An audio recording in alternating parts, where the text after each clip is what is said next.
이제 내용을 이어서 보면은 이쪽 파트는 이제 그림만 봐도 질색하는 아이들이 있긴 하는데 셰프호흡을 즐겁게 학습하셨다면 여기도 파트도 굉장히 즐겁게 학습하실 수 있는 파트예요. 좀 유사한 내용이 많고 고등학교 과정에서는 그렇게 어려운 내용이 다 생략이 돼서 훨씬 더 이제 간략하게 배우거든요. 그러니까 기본적인 원리만 이해하시면 돼요. 여기는 암기도 중요하지만 이해도 중요하니까 이제 같이 한번 좀 보시면 우리가 이제 인산화 과정은 세 개를 배웠어요. 세포업에서 기질 수준 인산화, 기질에 있는 인산기를 떼어내서 인산기를 만드는 거, 인산화를 하는 거. 인산화가 뭐냐면 ATP 합성하는 과정 인산화라고 그랬잖아요. 그래서 기질에 있는 인산기를 떼어내서 ATP 만드는 게 기질 수준 인산화. 근데 산화적 인산화는 이제 미토콘드리아의 내막에 크리스탈에 있는 전자전달계와 ATP 합성 요소를 통해서 화학 산품을 일으켰잖아요. 수소 농도의 막사이 공간에서 그다음에 기질로 수소의 농도차를 이용해서 촉진활성이 일어나면서 화학상통이 일어났잖아요. 그래서 이런 게 산화적인산화. 그러면 이제 마지막에 광인산화예요. 광인산화 과정은 아까 관계에서 튀어나오는 전자로부터 시작을 합니다. 그런데 광인산화는 두 가지가 있어요. 역시나 인산화 과정이니까 ATP 합성 과정이다. 근데 빛을 이용한 인산화 과정이다. 근데 두 가지가 있더라. 순환적 광인산화와 비순환적 광인산화. 그러면 말 그대로예요. 순환적은 순환한다는 거고 비순환적은 이제 순환하지 않는다는 거예요. 그래서 내용을 한번 살펴보면은 이거예요. 순환적 광인산화, 비순환적 광인산화를 이 그림 우선 하나로 한번 표시를 해보면 비순환적은 이렇게 과정이 가고 끝나요. 근데 이제 비순환적은 그냥 가고 끝나는데 순환적은 뭐냐면 과정이 이렇게 갔다가 다시 돌아옵니다. 이게 순환적 과정이에요. 그래서 이제 하나로 한번 표시해놓고 이렇게 과정은 이렇게 제가 구분해서 그림 넣어놨거든요. 이 그림은 그대로 EBS에 있어요. 그러면 첫 번째, 비순환적 광인산화. 그럼 여기서 여러분이 기억하셔야 될 거는 뭐가 있냐면 비순환적 광인산화는 관계 1과 2가 이용이 됩니다. 관계 1과 2가 모두 이용이 됩니다. 자, 그렇다면 빛이 아까 직결을 하면은 관계에 있는 한 쌍의 엽록소의 A인 반응중색소에서 고에너지 전자가 튀어나온다고 그랬잖아요. 자, 관계에 있는 한 쌍의 엽록소의 A인 반응중심색소에서 고에너지 전자가 튀어나와요. 그럼 전자 수용체로 가거든요. 자, 그러면 이 전자 수용체에서 전자전달계로 전자가 이동을 합니다. 그러면 이 과정에서 이제 뭐 어디로 가냐면 관계 원으로 가요. 그러면 역시도 마찬가지로 이렇게 전자 수용체를 거쳐서 전자 전달기로 가요. 그러면 이때 나오는 전자 에너지를 이용하는 거예요. 이때 방출되는 전자의 에너지를 이용해서 수소 농도 기울기를 만듭니다. 전자의 에너지를 이용해서 능동수송을 합니다. 미토콘드리아에서 일어나는 반응과 똑같아요. 그러면 능동수송하는데 무엇을? 수소이온을. 그러면 어디에서 어디로? 스트로마. 스트로마는 뭐냐면 용로체의 기질. 스트로마에서 틸라코이드 내부로 수소를 이동시킵니다. 자, 그래서 그림으로 다시 한번 제가 그림을 그려드리면 이거 그림 굳이 뭐 그릴 필요 있지만 용로체는 이렇게 생겼잖아요. 이중마로 되어 있고 이렇게 염로체가 있으면 그 염로체 이렇게 있으면은 자 틸라코이드 내부로 수소를 이동을 시키는 거예요. 자 빛이 쪼여지면 빛이 모여듭니다. 어디로? 관계로. 그러면 관계에서 한 쌍의 엽록수 A인 반응 중심 색소로부터 고에너지 전자가 이렇게 튀어나오면 전자 수용체로 갔다가 전자 전달계를 거치면서 이때 방출된 전자의 에너지를 이용해서 능동수송을 합니다. 능동수송이 뭐예요? 저에서 고로 이동하는 거. 그래서 이렇게 스트로마에서 틸라코이드 내부로 수소가 이동을 해요.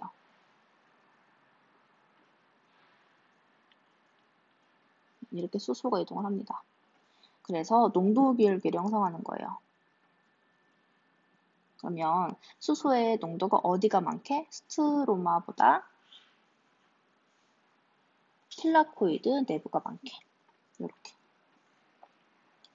자, 이렇게 형성하면서 어떤 일이 일어나는지는 뒤에서 배우지만 그래도 간략하게 보면은 이렇게 농도 비율계를 형성하면 ATP 합성 요소가 촉진 합산을 할 수 있죠. 이렇게.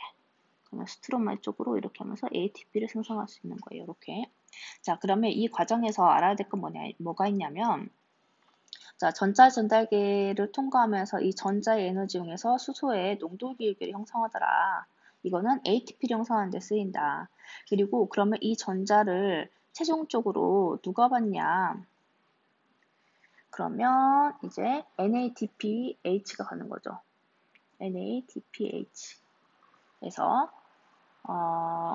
받아서 생성되게 이거고, 그러면 이렇게 여기다가 표시를 좀 빨간색으로 해가지고 NAD D가 왠지 P같이 저거 보이죠? DP 플러스는 전자를 최종적으로 받아서 NADPH가 돼요. 그래서 전자의 최종 수용체로 작용합니다. 자, NADP 플러스는 전자의 최종 수용체로 작용하여 NADPH가 되고요. 전자 방출로 전자의 에너지를 이용해서 수소의 농도를 이용해서 ATP가 형성이 되고요. 자, 그렇다면 요거예요.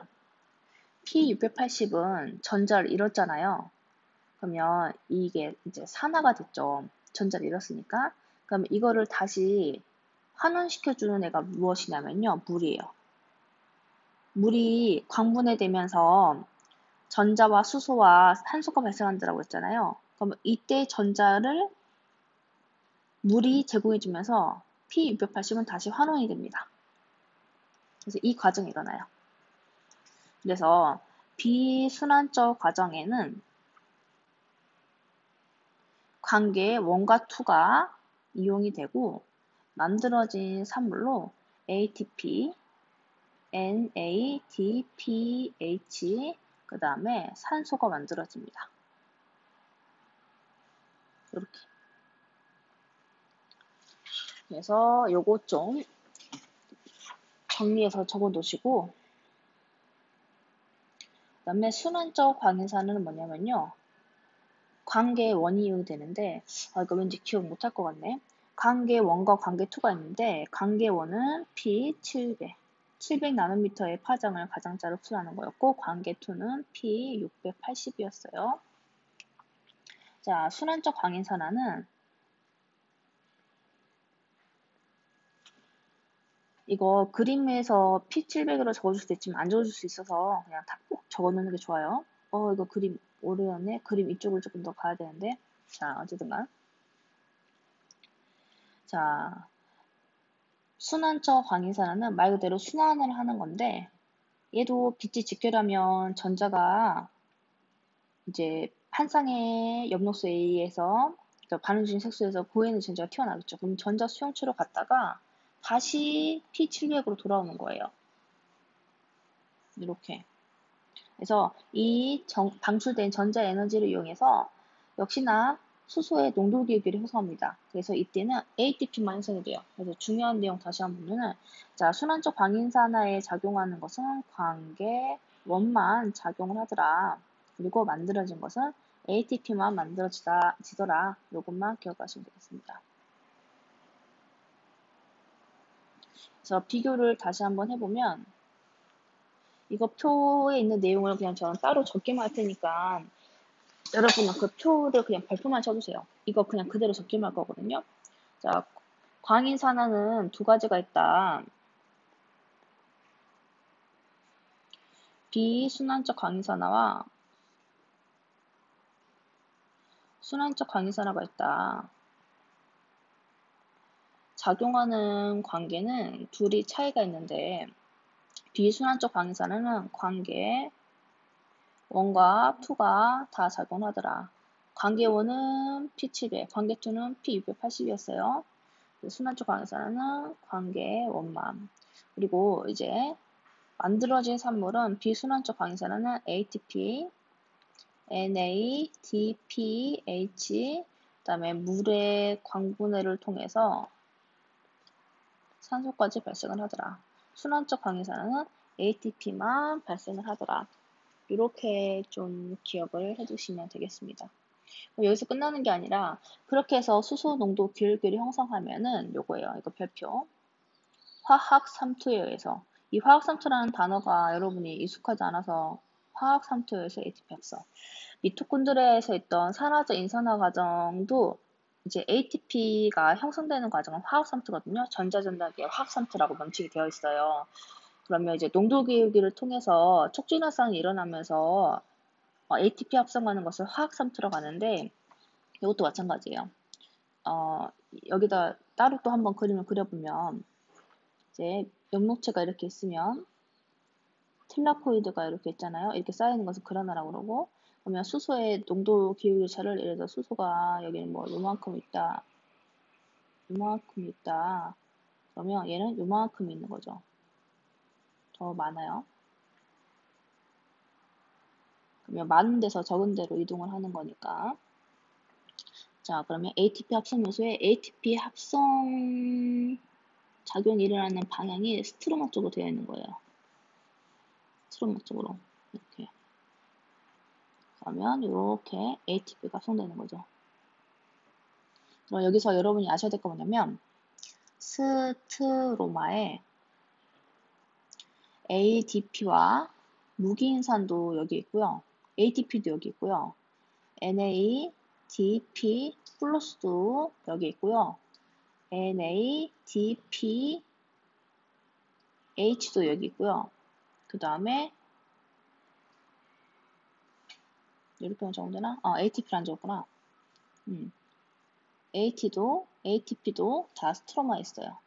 존재하는 장소도 잘 물어보거든요.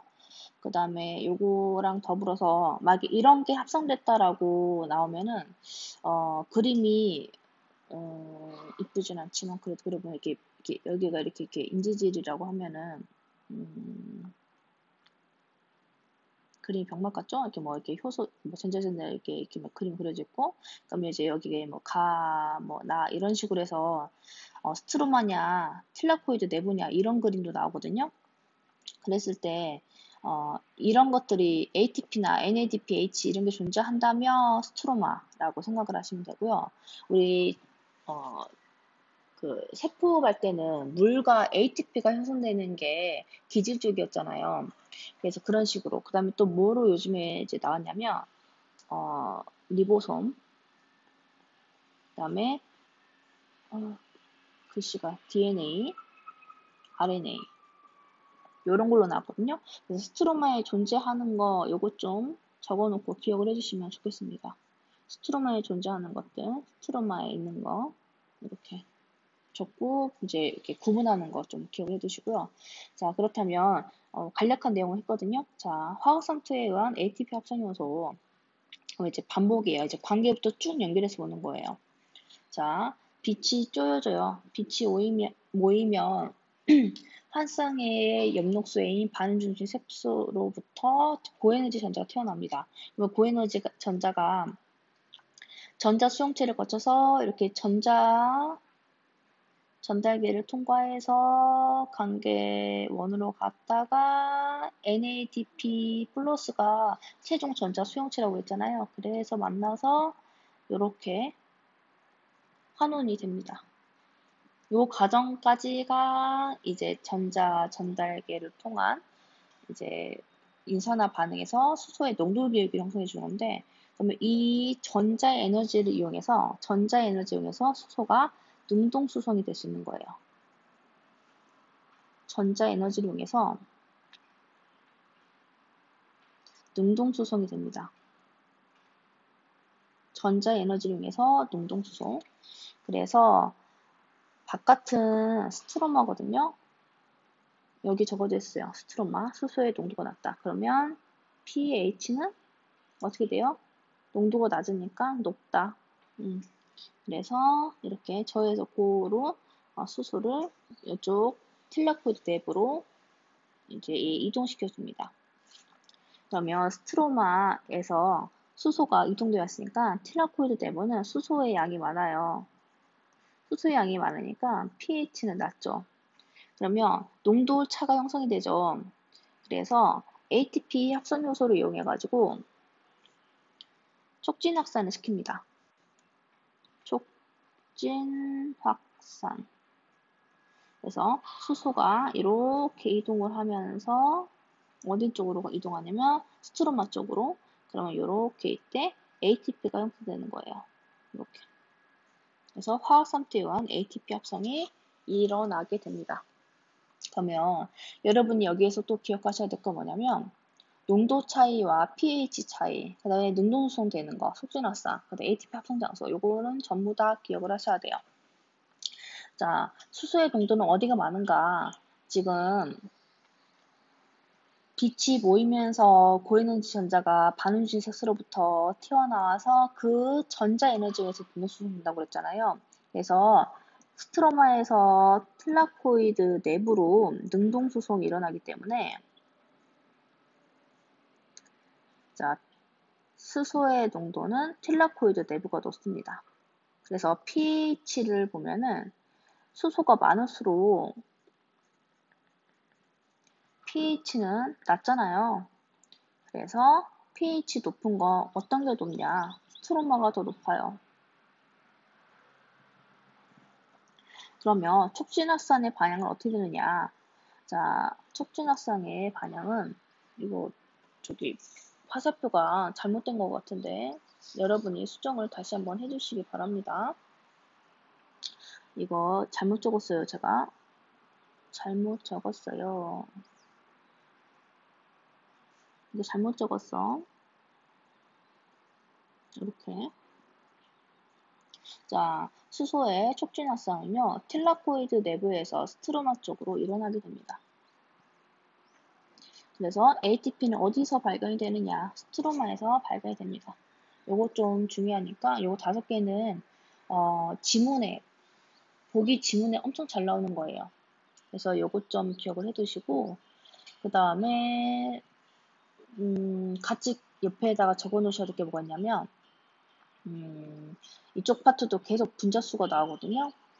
그래서 물 한 분자 분해될 때 생성되는 거. 물이 한 분자가 분해되면요. 2분의 1 O2와 한 분자의 NADPH가 생성됩니다. 이것도 좀 기억을 해두시고 그 다음에 엽록체에서의 화학삼투. 이거 세포업에서도 이런 그림이 있었잖아요. 화학삼투는요. 이렇게 농도 기울기만 형성되어 주면 되거든요. 그러면 여러분 여기서 아셔야 될 건 뭐냐면 그림에서 뭐 틸라코이드만 분리가 됐다면 외부와 내부에서 여기에 틸라코이드 내부다. 그러면 내부의 수소의 농도만 더 높으면 되는 거예요. 그리고 또 하나 여러분이 기억해 두셔야 될 게 뭐냐면 ATP 합성효소의 생성 방향이거든요. 생성 방향은 밖을 향해 있어요. 즉 스트로마 쪽을 향해 있거든요. 그래서 농도 기울기가 틸라코이드 내부가 더 높아야 됩니다. 그럼 이렇게 하면서 ATP가 생성되는 거라서 틸라코이드 내부만 더 pH가 낮으면 된다는 거, 수소의 농도는 더 높이면 된다는 거, 이것만 기억해 두시면 되겠습니다. 그래서 저거 보면은 수소의 농도가 더 많다는 거, 그다음에 pH가 더 낮아야 된다는 거, 이것만 기억하시면서 문제를 푸시면 훨씬 쉬워요. 자, 그러면 내용을 보면은 엽록체에서 분리한 틸라코이드를 pH 사이 완충 용액에 넣었다. 그러면 이제 이 그림에서는 뭐가 있냐면 요거거든요. 포인트가 요거야. 암실. 암실이라는 포인트가 좀 중요합니다. 왜냐면 암실이니까 관계를 이용해서 뭐 전자전력의 이동을 통해서 일어나는 뭐 수소의 농도 기울기를 따로 추가적인 반응이 없겠죠. 그래서 크게 좀 적어보면은 암실에서 이루어지는 실험이다. 그래서 관계를 통한 뭐 고엔지 전자가 방출돼서 뭐 전자 전달을 통해서 수소의 농도 기울기 이런 거는 일어나지 않는다. 그러면 얘를 제일 처음에는 pH 7이었다가 자 어디까지 넣냐면 pH 4인 A에 넣는 거예요.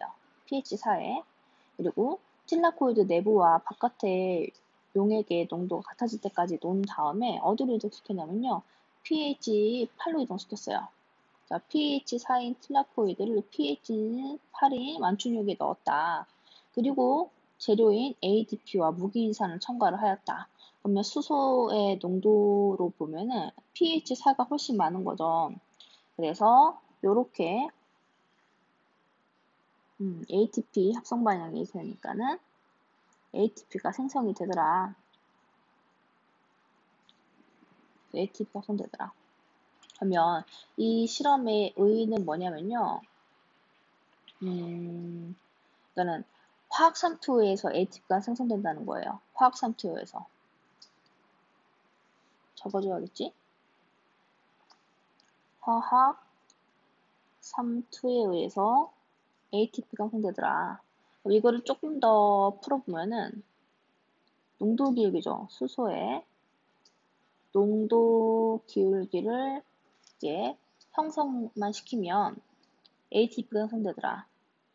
그리고 요거 전자 전달기를 통한 전자 이동과 관계없이 ATP가 합성될 수 있다. 이게 왜 이렇게 주장할 수 있냐면 실험 장소가 암실이었거든요. 그리고 이제 방향이 완충 용액에서 이제 ATP가 발견이 됐기 때문에 틸라코이드 내부에서 외부로 촉진 확산된다. 라는 것도 알 수 있었고요. 그 다음에 반대로 실험을 한다. 그러면 처음에 pH 8에 담갔다가 나중에 pH 4로 이동해서 본다. 그러면 이렇게 실험되거든요. 비커 안에 있으면 pH 원심용액이 4고 그 다음에 틸라코이드 내부는 pH 8인 거예요. 그러면 수소가 여기가 더 많은 거죠? 그러면 ATP가 촉진 확산 일어나지 않겠죠? 일어나지 않으므로 ATP는 합성되지 않습니다. 그게 여기 적혀 있어요. 바꾸면 합성되지 않는다. 이렇게 알 수가 있습니다. 그 다음에 또 할 만한 게 뭐가 있냐면 저해제 처리. 저해제 처리. 요것도 이제 좀 보셔야 되는데 그 세포호흡 저해제 처리한 것처럼 전자 이동을 차단하는 저해제를 처리했다. 그러면 이제 예상할 수 있는 걸로 뭐 광합성이 중단되겠죠.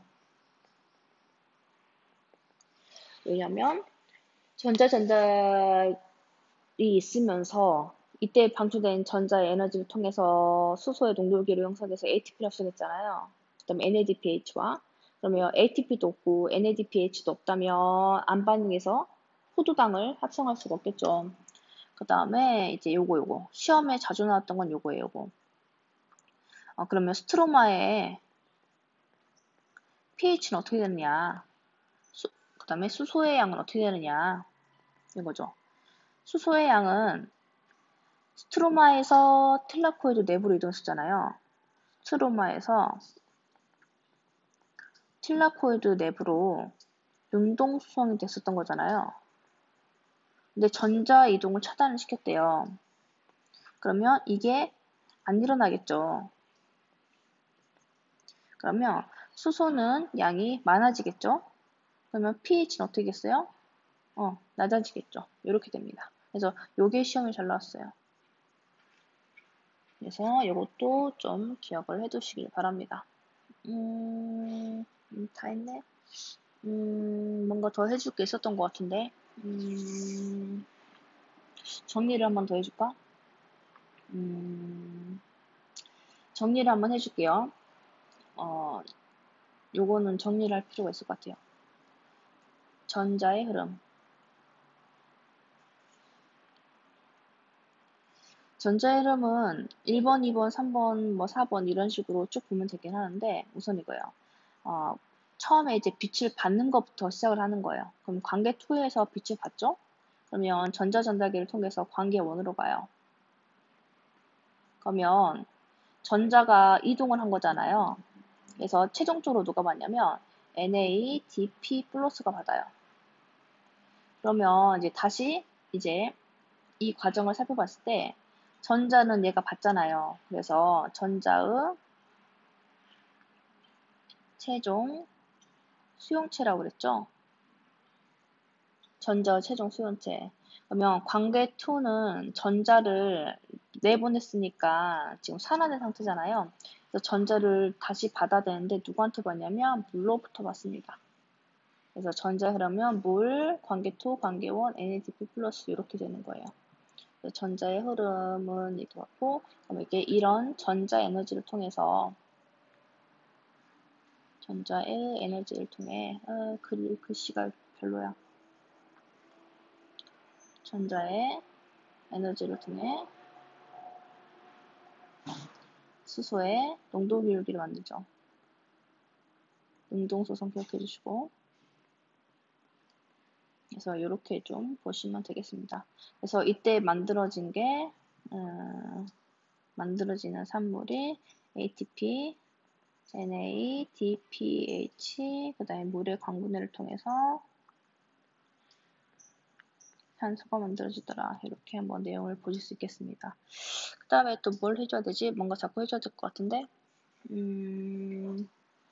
뭐 그냥 수업을 끝내시길 원하실 것 같지만 그래도 뭔가 자꾸 해줘야 될 것 같은 뭐 그런 사명감에 원하시진 않겠지만 한번 내용을 좀 보시면 어차피 이제 그 내용은 관련된 것만 보시면 이렇게 엽록소는 녹색광을 흡수하지 않고 그러면 누가 흡수했냐? 카로티노이드가 흡수를 했다. 그 다음에 이제 청색광과 적색광을 대부분 흡수를 하더라. 그 다음에 요거 좀 재밌으니까 보시면 엽록소 분자의 구조 보시면 이렇게 포르피린 구조로 해서 가운데 이렇게 마그네슘이 있어요. 근데 엽록소 A와 B는요 끝에 분자 작용기 하나만 차이가 있대요. 엽록소 A는 CH3고 엽록소 B는 CH5 이렇게 있고요. 그다음에 이거 그림 이거 기억나시죠? 그래서 흡수 스펙트럼, 작용 스펙트럼, 또 앵겔만의 실험 이렇게 좀 한번 보시고 그 다음에 우리가 방금 이제 배웠던 것처럼 빛이 쪼여지면 한 쌍의 엽록소 A로부터 고에너지 전자가 튀어나온다는 거. 그러면 이렇게 전자 수용체로 갔다가 이렇게 전자 수용체로 갔다가 이제 전자전자기를 통해서 이제 에너지가 이렇게 이동이 되더라. 여기 보면 사이토크롬 복합체라는 단어가 등장을 하는데 어떤 문제집은 있기도 하더라고요. 그다음에 어떤 좀 심화된 뭐 그런 거였나? 이거는 그냥 전자전달 효소라고 보시면 되겠습니다. 그리고 이렇게 해서 이제 요거 이렇게 만들어진 것들이 ATP, NADPH가 이렇게 안반응의 강합성을 만드는 과정에 쓰이더라 라는 겁니다. 고생하셨습니다.